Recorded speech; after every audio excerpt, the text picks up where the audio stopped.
I'm Dr. Rahman, and welcome to Black Women's Health. Okay, let's get going. Welcome to Black Women's Health. I'm Dr. Rahman, and I have the esteemed pleasure of being able to speak with a renowned cardiothoracic surgeon, Dr. Neravetla. How are you, doctor? Good morning, Dr. Rahman. How are you? Thank you for I'm well. inviting to this meeting. Yeah, we're coming together to talk about a very interesting topic, salt. I think I first learned about you when I went to the PPOD conference in Newark, New Jersey. And PPOD is prevention, plant-based prevention of disease conference that was held about 2 months ago in Newark, New Jersey. Yes, indeed. And at that time, someone gave me a postcard with your name on it.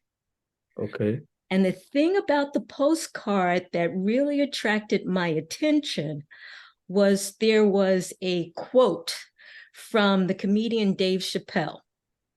Yes. And the quote said, "The number one killer of Black Americans is table salt." Yes.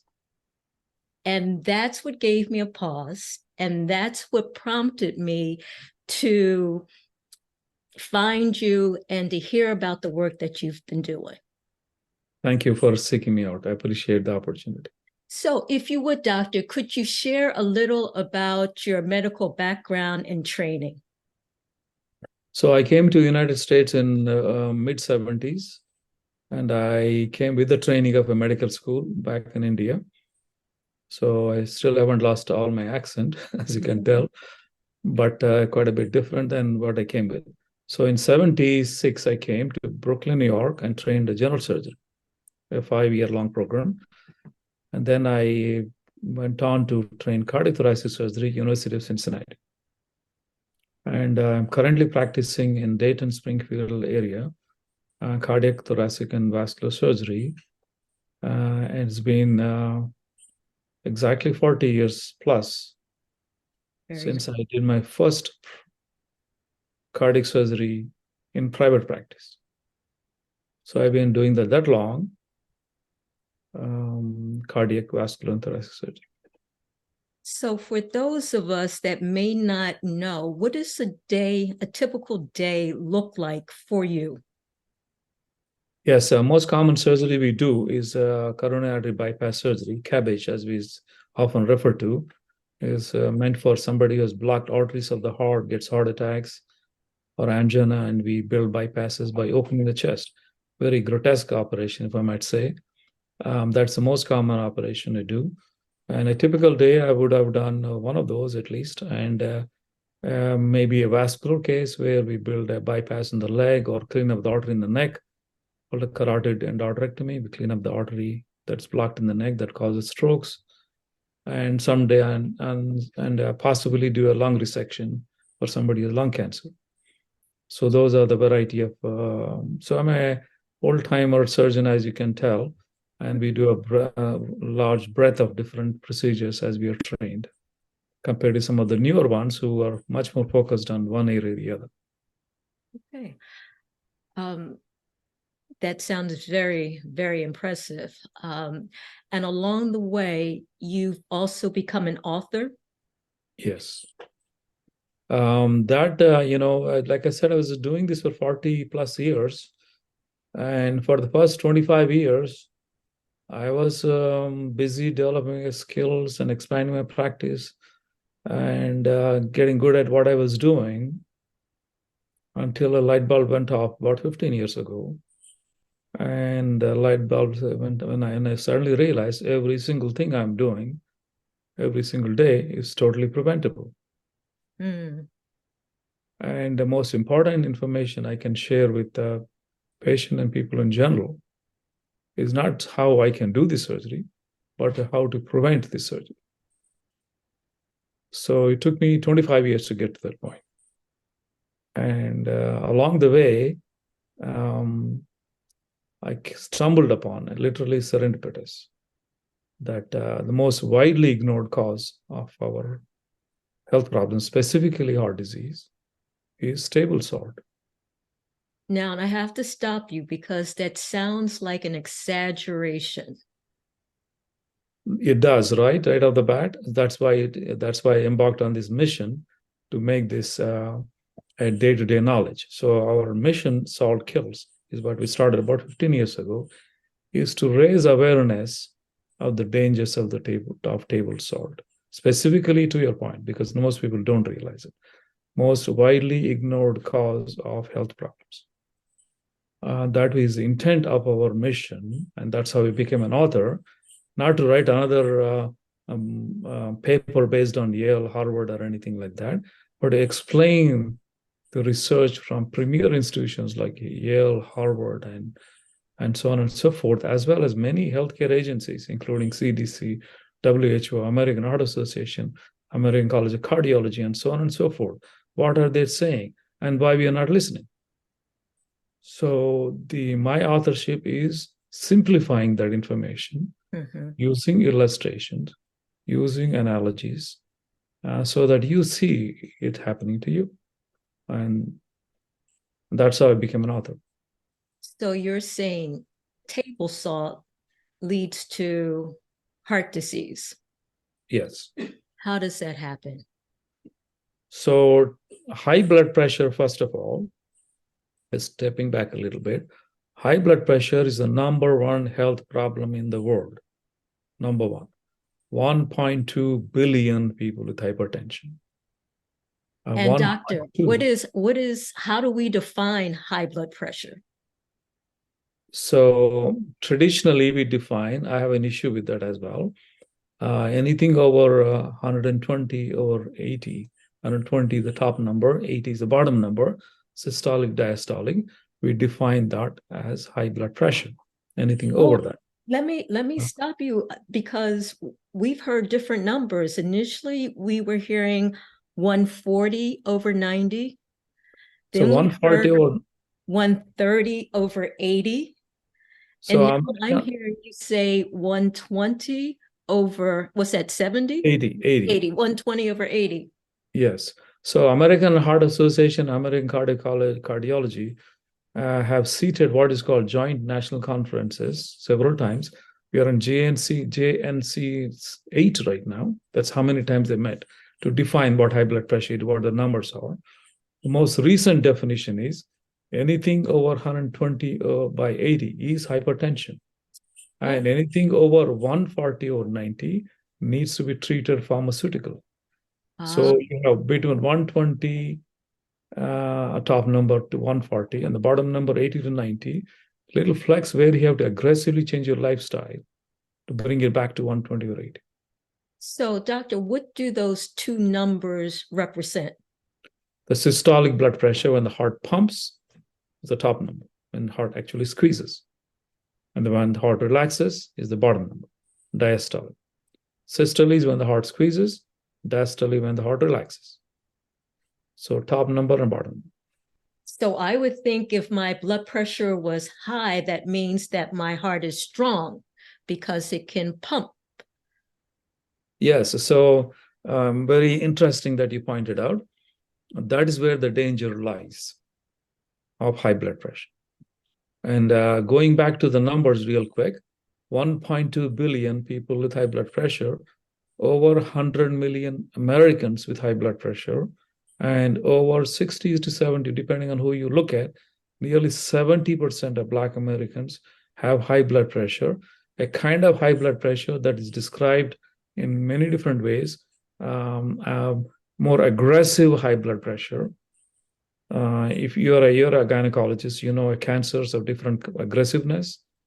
So there are not so aggressive versus poorly differentiated, well differentiated, like that. The Black American high blood pressure is the most aggressive variety of high blood pressure that we know of. Anyway, going back to your question, 120 over 80 or below is normal. 120 and above is high blood pressure. We have to take account of that. And why? And if you think your heart is pumping, your pressure is high, your heart is working better, is exactly the opposite of what really happens. The pressure is high, it is exerting resistance against pumping of the heart.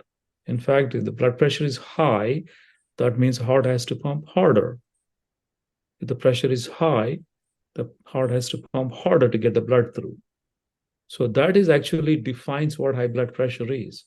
High blood pressure is a condition where the heart is pumping 24/7, every second, asleep, walking, whatever you're pumping, the arteries are receiving the blood. When the heart pumps, the artery is supposed to relax to receive the blood each time, each and every time. So there's a coordinated movement between the heart and the blood vessels. Every time the heart pumps, the artery relaxes a little bit. Heart pumps, heart relaxes. I repeat this all the time to get the rhythm of it. You're going like a dances with the stars. You move forwards, you move backwards. The partner moves backwards.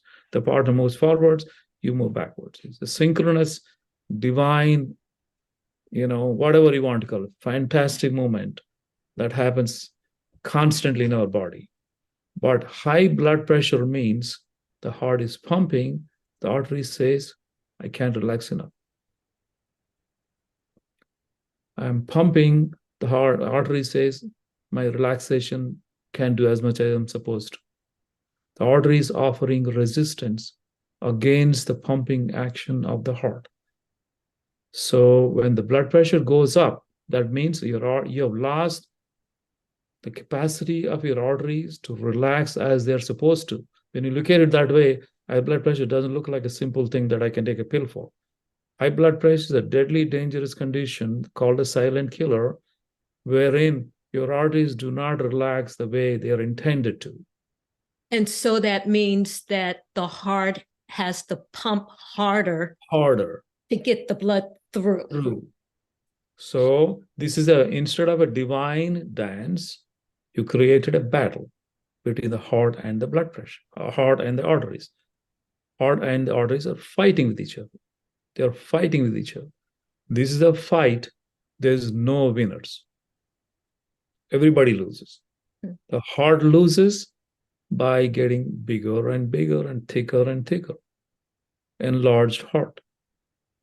Enlarged heart. Enlarged heart by itself may sound like, oh, I got a big heart. Nothing wrong with that. I mean, philosophically, it's a good thing to have a big heart. But literally, if you have a big heart, in a short order, it's going to fail. It's kind of a failure that's so common in Black America. It's called a diastolic heart failure, wherein the heart still pumps, but cannot relax enough. So if you're not relaxed enough, you cannot pump enough as well. So this is diastolic heart failure. And to dramatize this point, how bad it is, a 50-year-old black man, a 50-year-old black man is 20 times more likely than a Caucasian to come to the hospital in heart failure. Okay, let's step back again. What do you mean by saying that Black Americans have aggressive high blood pressure? Yes. So I am probably closer to Black America as an Indian descent, but I'm not a good example. But let's say I was a Caucasian. So my blood pressure may be 140 or 90 or 160 over 100, something like that. I take one or two pills, one pill. Very soon will be two pills, very soon will be three pills, by the way. That's a different story altogether. High blood pressure is a disease that is permanent. You become from a person to a patient. It becomes is never-ending line of pills. But so if I take one or two pills, blood pressure comes under control. In Black America, the blood pressure right off the bat is much higher. 180 over 100, for example, 180 over 110, which is called type 2 high blood pressure, is 8 times more common in Black America. So the more severe, so 180 in that range is much more common Black America and doesn't come under control with one or two medications. Takes higher doses of more medications. So Black America high blood pressure affects at a younger age, takes a lot more medication to control. The complications from high blood pressure happen much more frequently. Okay. If you combine all those three, we call it a malignant disease. A malignant disease. Yes. Okay. So how does table salt contribute to all of this? Good question. So there is traditionally high blood pressure, the causation has been described as table salt is like a sponge, retains water. Mm. You know that by the first line of treatment for high blood pressure and heart failure is a diuretic. The Trying to get rid water of pill. The water water, pill. the water Yes. pill. You're trying to get rid of excess water. Why? Because you retained excess water. Why do you retain excess water? Because the salt retains excess water. That is a primary pathology that is described, but it's a lot more complex than that. But for simple understanding, that's the most important pathway. Number two pathway is the arteries have taking salt even one time creates a spasm of the arteries.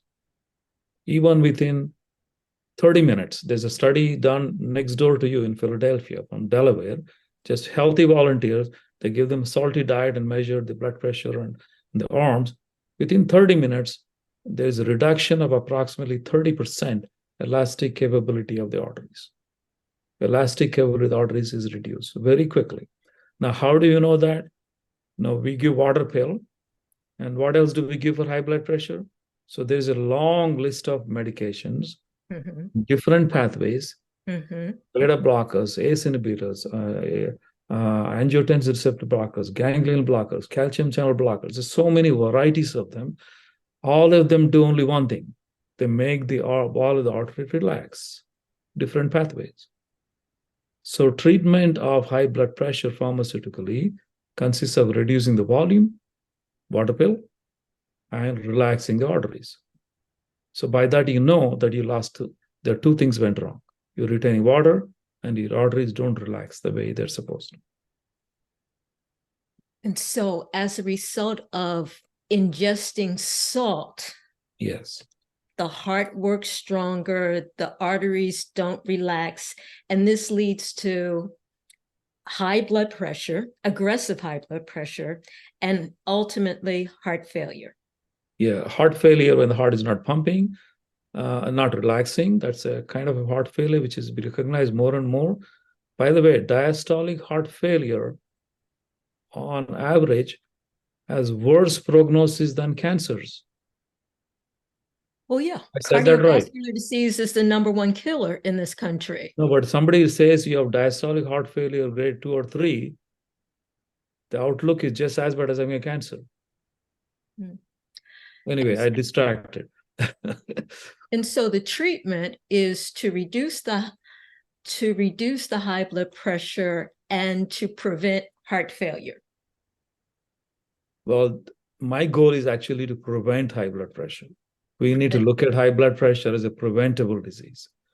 Next comes a therapeutic level. Next is how do we reduce the blood pressure by natural means, by cutting back salt and doing more exercise, etc. And that's the conference that you and I went to. Yes. But there's a step before that. Question, does the salt contribute to any other type of medical problems? I mean, high blood pressure and heart disease, that's a big one. Are there any other medical problems associated with salt? Yes, there's absolutely there's a long list of them, as a matter of fact. One of my osteoporosis, for example, affects most women. And unfortunately, women have been brainwashed into thinking that eating cheese will prevent osteoporosis. And I'm here to tell you, cheese is the reason why you get osteoporosis. Cheese is the reason why you get osteoporosis. Why? Because cheese doesn't come without salt. That's right. That's one of the medical complications that you do not hear associated with salt. Yes. High blood pressure, heart disease, we've all heard it. But osteoporosis, we tend to think it's a problem of not enough calcium. No, it's a problem of losing more calcium than you can afford.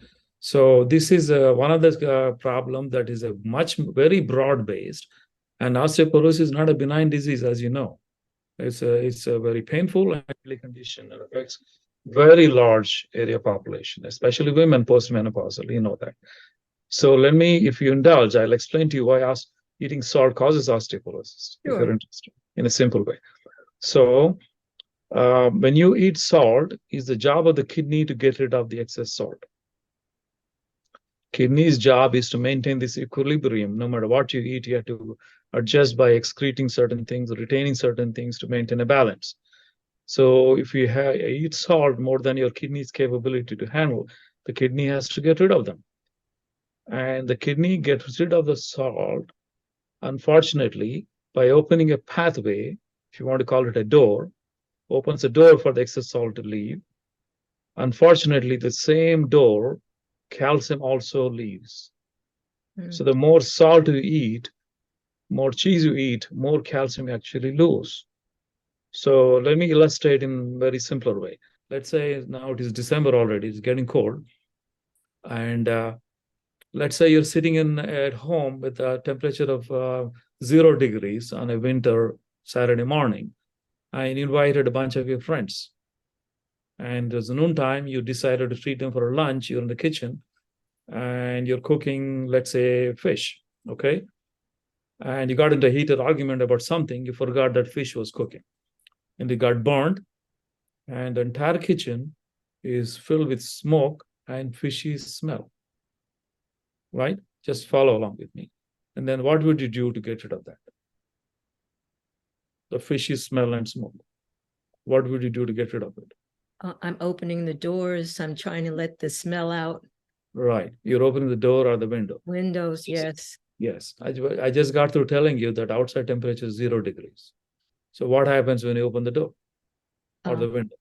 The cold air will come in. Right. So your intention of opening the door was to lose the smoke and fishy smell. But unfortunately, through the same door, your heating system also goes away. And unless you close the door, you can crank up your thermostat as high as you want, or turn the fan as high as you want. The room remains cold. In the same way, when you keep eating salty things, the kidney, trying to dispense this excess salt, will open a door, so to speak, through which calcium is gone. So you're walking around with a hole in your pocket, and you're putting change into it, coins into it, and you're left with nothing. You got to close the hole. So it's interesting. I'm listening to you, and I'm thinking that with various diseases, we have different personas associated with varying diseases. And osteoporosis is not one of the diseases that we often associate with Black women. When we think osteoporosis, we think thin, frail, white woman, which is a very interesting divergence from what you're saying. Also, no, it's it is clear. unfortunately not my opinion. It is documented well in the. Oh yeah, I'm not questioning that. I'm just thinking that we don't associate certain medical conditions with certain groups of people, and therefore we would never consider it to be a problem because we think of thin, white, frail white woman, osteoporosis. We don't necessarily think that a Black woman might be at a comparable or maybe even a greater risk. Yes, she's because of salt intake. Yes. And then you also mentioned clearly salt is related to renal disease. Yes. And renal failure is a huge problem. In Black America, especially Black. So I read this book. I don't know if you can see this. Salt, Black America's Silent Killer. Yes. Yes. So this is my second book. And the first book, is Salt Kills. Very simple. So anyway, in that second book, I wrote about the exact questions that you raised, osteoporosis and dialysis in Black America. So And there so, were two other things. I didn't mean to cut you off, no, doctor. no, go ahead, There were please. two other things I think you mentioned in your book, and I wish you would touch on it. Yeah. One is the incidence of stomach cancer Yes. as a result of salt, Yes. and the other is asthma. Yes. So I can go in whichever order. First of all, asthma. As just so we talked about salt as like a sponge and retains water. So a study done from Indiana University has shown that asthmatic attacks, it may not actually cause asthma itself. There is some data now arising showing that salt affects your autoimmune system. But more, in acute setting, the likelihood of you suffering a asthmatic attacks are still deadly, especially in Back America. The likelihood of getting an asthmatic attack goes up in proportion to your salt intake. Now, why Same is that? Can you explain the the pathophysiology? more salt you consume, more likely you have an acute asthmatic attack. In the same way, water retention, the breathing passages get swollen and breathing passages get choked, and you have asthmatic attack. So that is the pathway, retention of water. And in a direct proportion to the amount of salt you eat. More salt you eat, more likely, if you already have asthma, let us say, the chances of you having asthmatic attack, acute asthmatic attack, go up in proportion to salt intake. That's very interesting. I don't think I've ever read about that association. I'm not questioning you. I'm just saying, I don't think I've ever seen that association before. So going to stomach cancer, there are 30 plus populations in the world. Stomach cancer is the number one killer. Number one cancer killer, I should say. And very common. So they eat very salty food. And the more salt you eat, the pH and the H. pylori, which is responsible for precancerous condition, it thrives. H. pylori is a bacteria that we thought was incidental. Now we find out it is the one that causes ulcers and cancers down the road. It thrives in salty environment. More salty, more they multiply. And by the way, incidentally, more recent data with the autoimmune diseases and resistance infections, salt also promotes urinary tract infection. That's something used a lot. UTI. So the bacteria like to thrive in salty environment. And bacteria also, the salty environment also, the lymphatic cells that are defense cells that fight infections also don't grow as well. So it's a double whammy. The bacteria like to grow, the defense mechanism is going the other way. Okay. I get the picture. Salt is not good. But question, don't we need salt? Yes.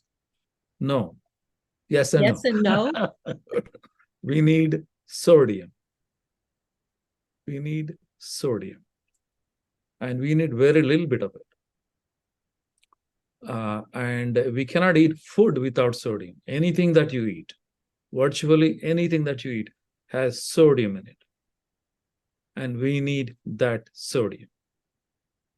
We don't need the salt to meet our sodium requirements. So now you're confusing me. What's the difference between sodium and salt? So salt is sodium chloride that comes in a can and a salt shaker and all that. Mm-hmm. That is sodium chloride. Mm-hmm. Sodium, that is, let's say you eat almonds, there is some sodium in there. That sodium is not sodium chloride. Let's say you eat some cereal, there's some sodium in that. That sodium is not sodium chloride. The sodium requirement for human beings is very small. American Heart Association says there is no requirement of sodium for salt to meet sodium requirements for human beings. American Heart Association says stay under 1500 milligrams is a speed limit, like don't exceed limit. People confuse saying that I need 1500 milligrams or 2000 milligrams, whatever number that is. No organization has said you need 2000 milligrams or 2300 milligrams or 1500 milligrams, depending on the organization. Oh, Nobody now said, I'm really confused. Let's yes, stop, this is, because when you look on the labeling of any yes, food, yes, there's a nutritional description of the food, yes, which tells you how much of your daily, the percentage of the daily allowance that yes, you're getting. And it yes, has sodium. right. And That so is, if there isn't a limit, if you don't need it, why would it be there? I'm against that label. That's a mislabeling. That's a tricking you into thinking that you need sodium. That is not correct. So, whereas all other elements that you spoke about, you need, and what percentage of your need is met by that particular food item. When it So to comes to be sodium, clear, you're saying that we do not need a daily minimal allowance of sodium, no, no, salt, salt.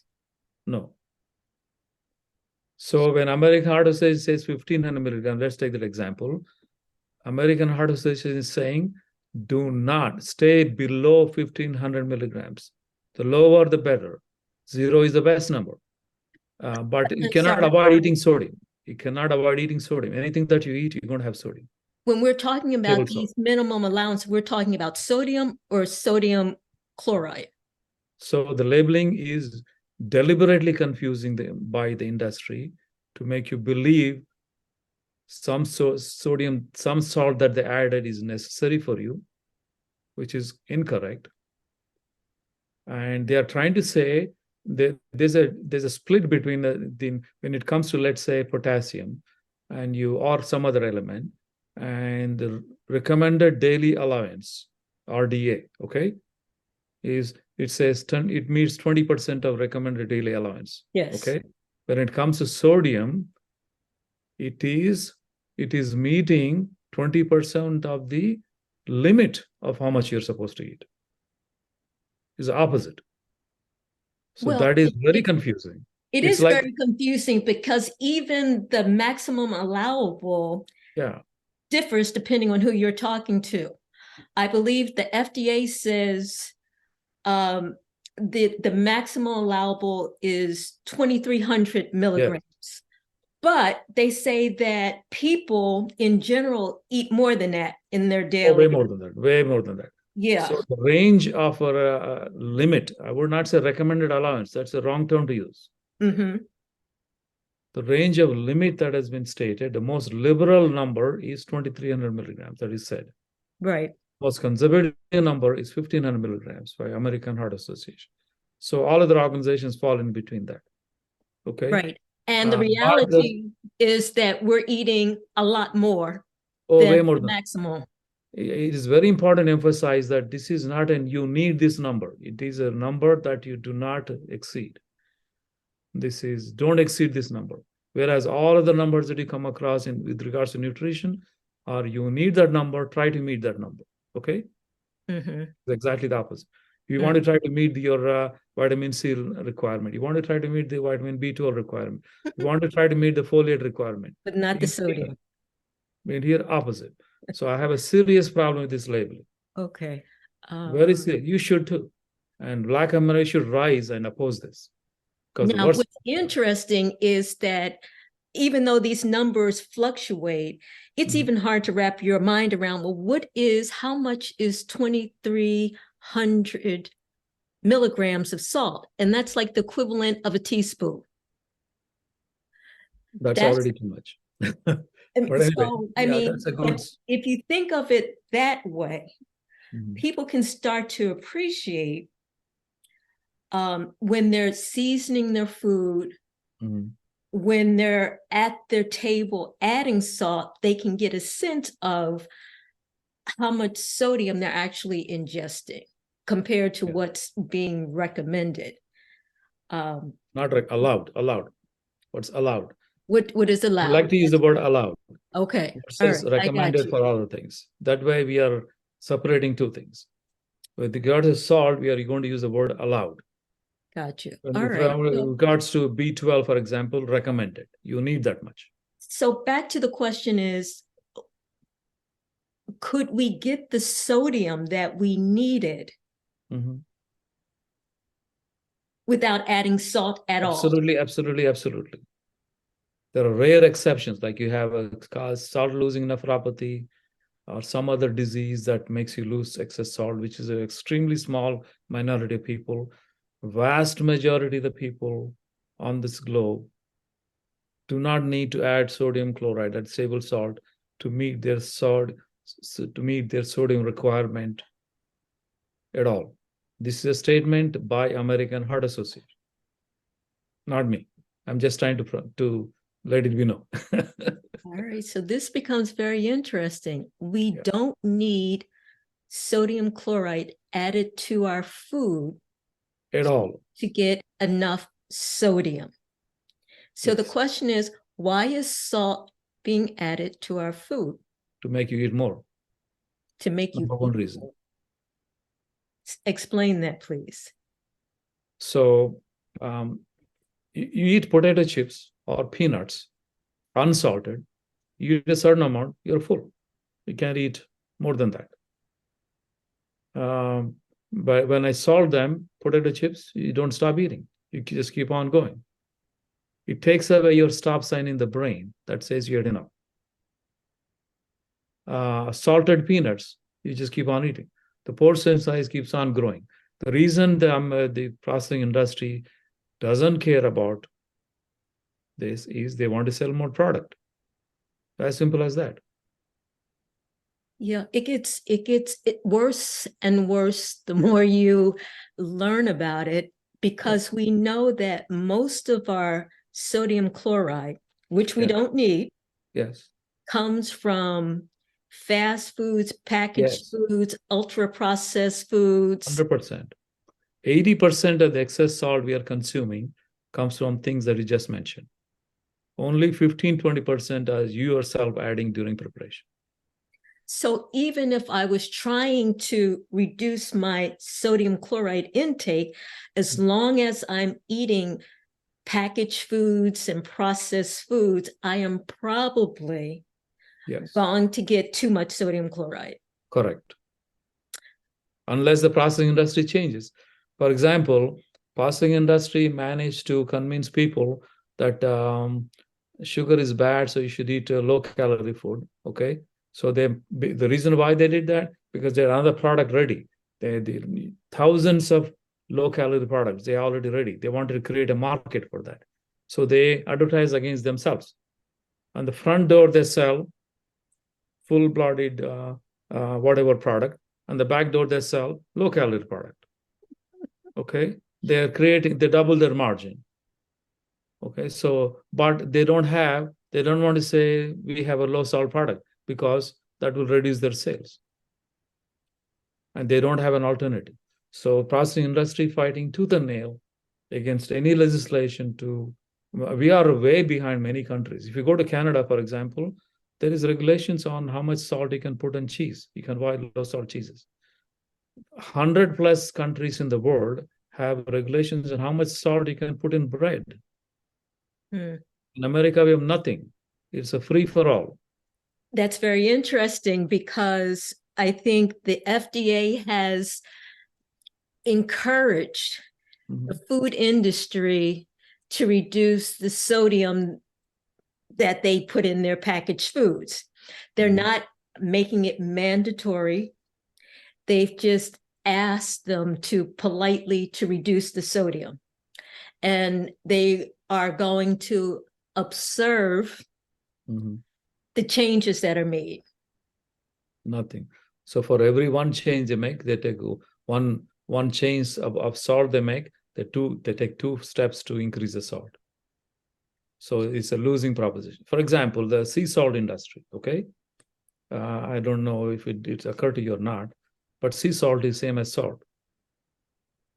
And sea salt is 100% same as salt with regards to its damaging effect. And number 2, the special elements that are there in the sea salt, first of all, they are minuscule, and that's not how your body gets them anyway, okay? So, but everybody is brainwashed into thinking. You're tearing down all of my illusions here. Well, I'm happy to do that. So this is a subliminal propaganda by processing industry to make you believe sea salt is good for you without actually using this word. Just think how clever it is. Anybody you ask, is sea salt good for you? Oh yeah, Himalayan salt is good, or Celtic salt is good. Where did you hear that? I heard somewhere. Did you read somewhere it's good for you? No, I did. You have access to information at your fingertip. Did you ever bother to check? Did you check PubMed or NIH or any Mayo Clinic, Cleveland Clinic, John Hopkins, anybody of authority to say Himalayan salt is better than the sea salt, regular salt for you? Himalayan salt is good for you, or any sea salt good for you? No, not a single medical agency has ever said sea salt is good for you. But if the propaganda is very subtle. If you go to a grocery store, you see these things now made with sea salt. That is the name of the campaign, by the way. Now made with sea salt. They brainwashed 300 million people into thinking sea salt is good for you. Well, now there's another alternative. It's called low salt. It's potassium. It's potassium salt. What are your thoughts about potassium chloride? I am a little cautious about it. Why is that? Endorse it. I would rather you eat Mrs. Dash as a salt substitute. I would endorse that one. But more importantly, use lime and lemon, use ginger, garlic, use unsalted vinegar, use cilantro, use many other herbs to fill in for the loss of the salt. And potassium salt by itself, there's some back and forth about it. But I'm not here to substitute one bad thing to another maybe bad thing too. Okay. I'm not entirely sure about it. There is some data to support, yes, potassium salt may be okay, but I'm not here to endorse that. No. First of all, potassium salt tastes terrible. If you like potassium salt anyway, you might as well try Mrs. Dash, which is much healthier. Yeah, and the problem with potassium chloride is potassium for those that have kidney disease or renal failure. Yeah. These are persons that may not, it may not be advantageous for them to use potassium chloride. I'd rather you eat fruits and nuts, which are high in potassium, and dates, and those are high in potassium, and they would reduce your blood pressure naturally, actually, instead of using a potassium salt. So can a person unlearn their desire for salt? Yes. How do they do that? Philadelphia produced this research, Philadelphia, and I wrote about it in my blogs under the title, Calling All Mothers and Grandmothers. Calling All Mothers and Grandmothers. So that's one of the earliest blogs I wrote based on the research from Philadelphia. So it turns out that grandmothers and aunties and aunts, whatever you call, these are the ones who are responsible for creating the salty taste in our mouth. If a child is raised without salty taste, he's not going to crave salty taste. They did this experiment in Philadelphia. It's a created Please taste. don't blame the mothers for this. So no, but not knowingly, obviously. But out of love, grandmothers and mothers express love to the children through this. So you're saying babies don't come out craving salt? No. It's a learned, it's an acquired taste. So one of the Indian Bollywood superstars just now came up with he wears this on his face. My baby's not asking for salt. You're the one asking for salt. You're the one making them eat salt. Babies never ask for salt. You're the one giving them salt and creating this taste. But it can be unlearned. It can be unlearned. That's a good thing about it. It's not like smoking that you're addicted, you cannot get over it, okay? So it takes as little as a weekend. Some people make 2 weeks, some people make 3 months. But on average, is not that difficult to unlearn the salty taste. To a point. You're saying in a couple of weeks, a person can learn not to crave the salty taste. Yes, to a point. So we are salt-free in our house for 15 years now. Wow. No salt in our house, okay? And we just made a 10-course Thanksgiving meal, no salt, okay? So, but if somebody gave something salty, out of courtesy, I might take nibble a little bit of it, something like birthday cake, whatever. I might take a little bit of it. So my wife, if somebody gives him something salty, she'll instantly, reflexly, she'll spit it out. Mm. So I'll tell you a story, again, connect with Philadelphia. My younger brother used to live outside Philadelphia, okay? And I'm in Ohio.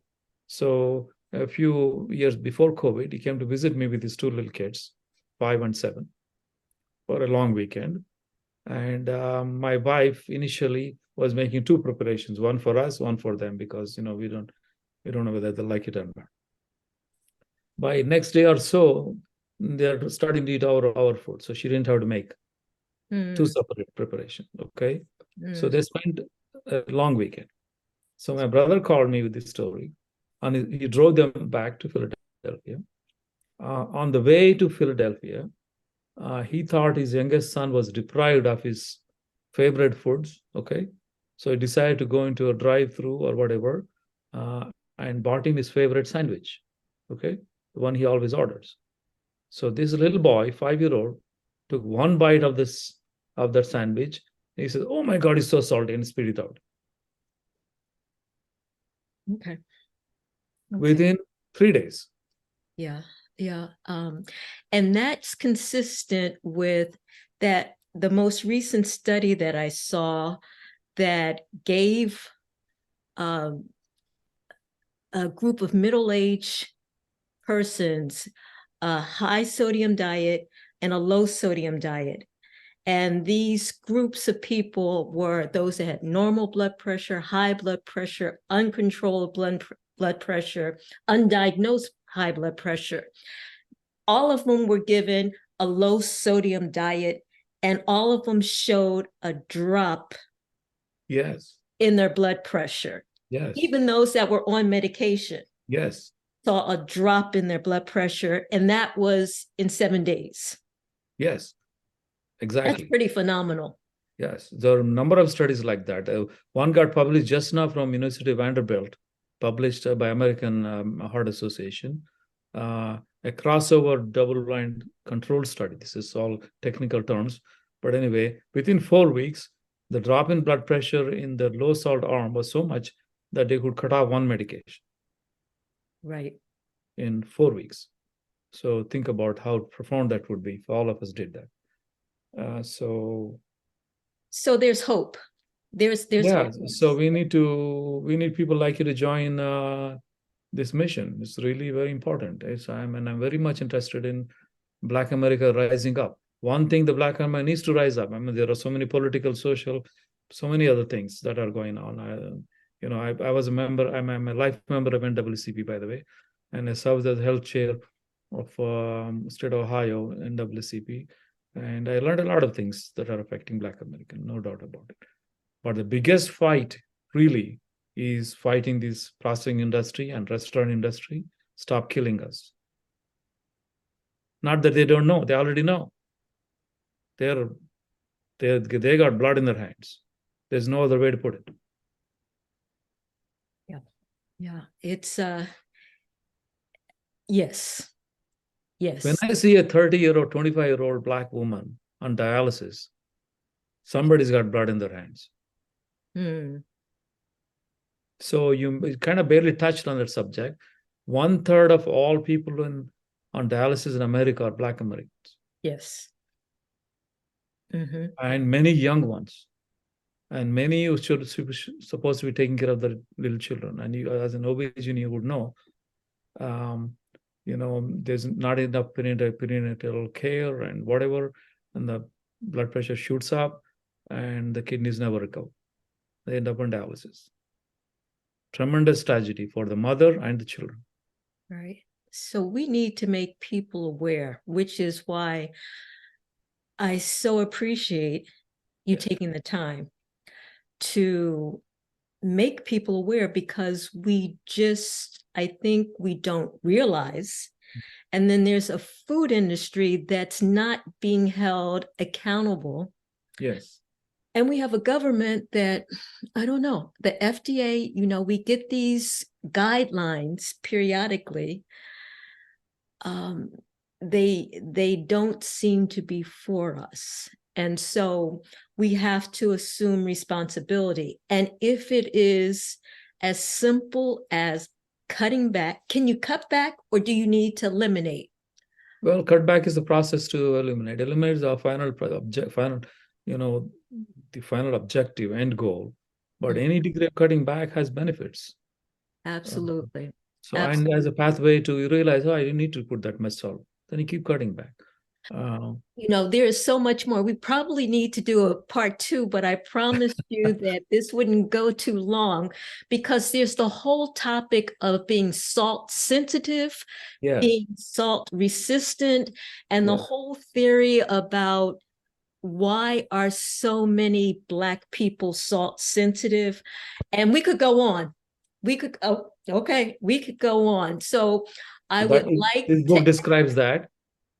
And I would encourage you and your listeners to look at a 2 minute video that we created. 2 minute video. Anybody can spare 2 minutes. It comes up under Google or Yahoo or YouTube. You use three words: Salt Black America. Three words: Salt Black America. You use three words in search. A video pops up with a hand like that and French fries. We create the video to explain exactly your questions. Why Black America is salt sensitive and what is the consequence of that Yes, in yes. 2 minutes. And there's a interesting debate about that. So I would like to ask you to consider, you don't have to say yes right now, but consider potentially coming back and having a continuation of this discussion. Yes, ma'am. I would certainly would enjoy doing that. So I didn't get to share any of the data, but I spoke about it. Um, and, he, and you asked extremely pertinent questions. And we're going to delve into what happens to the arteries when you have high blood pressure, what happens to the kidneys when you have high blood pressure, what happens to the brain when you have high blood pressure.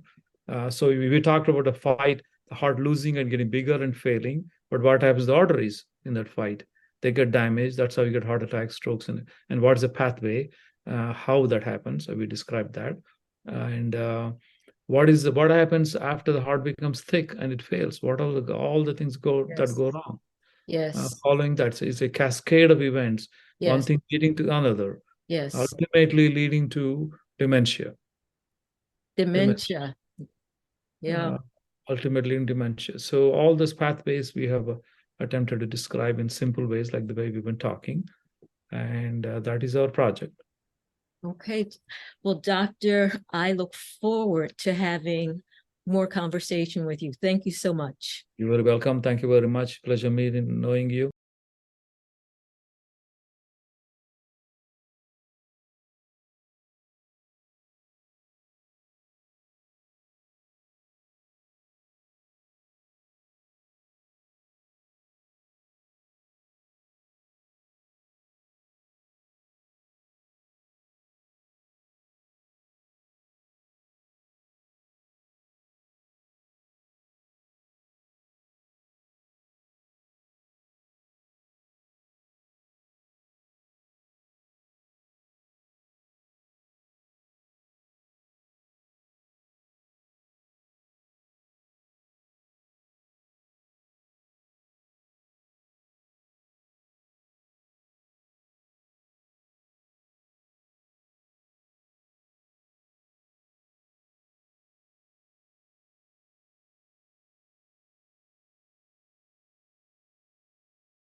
And if I come to Philadelphia again, I'll look you up.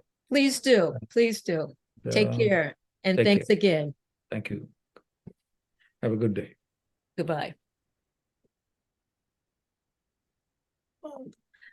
Yeah, I think we could have gone on and on and on. I Yes. felt like I was starting to take up too much of your time, but I mean, it's like this awful, awful situation that Tragic.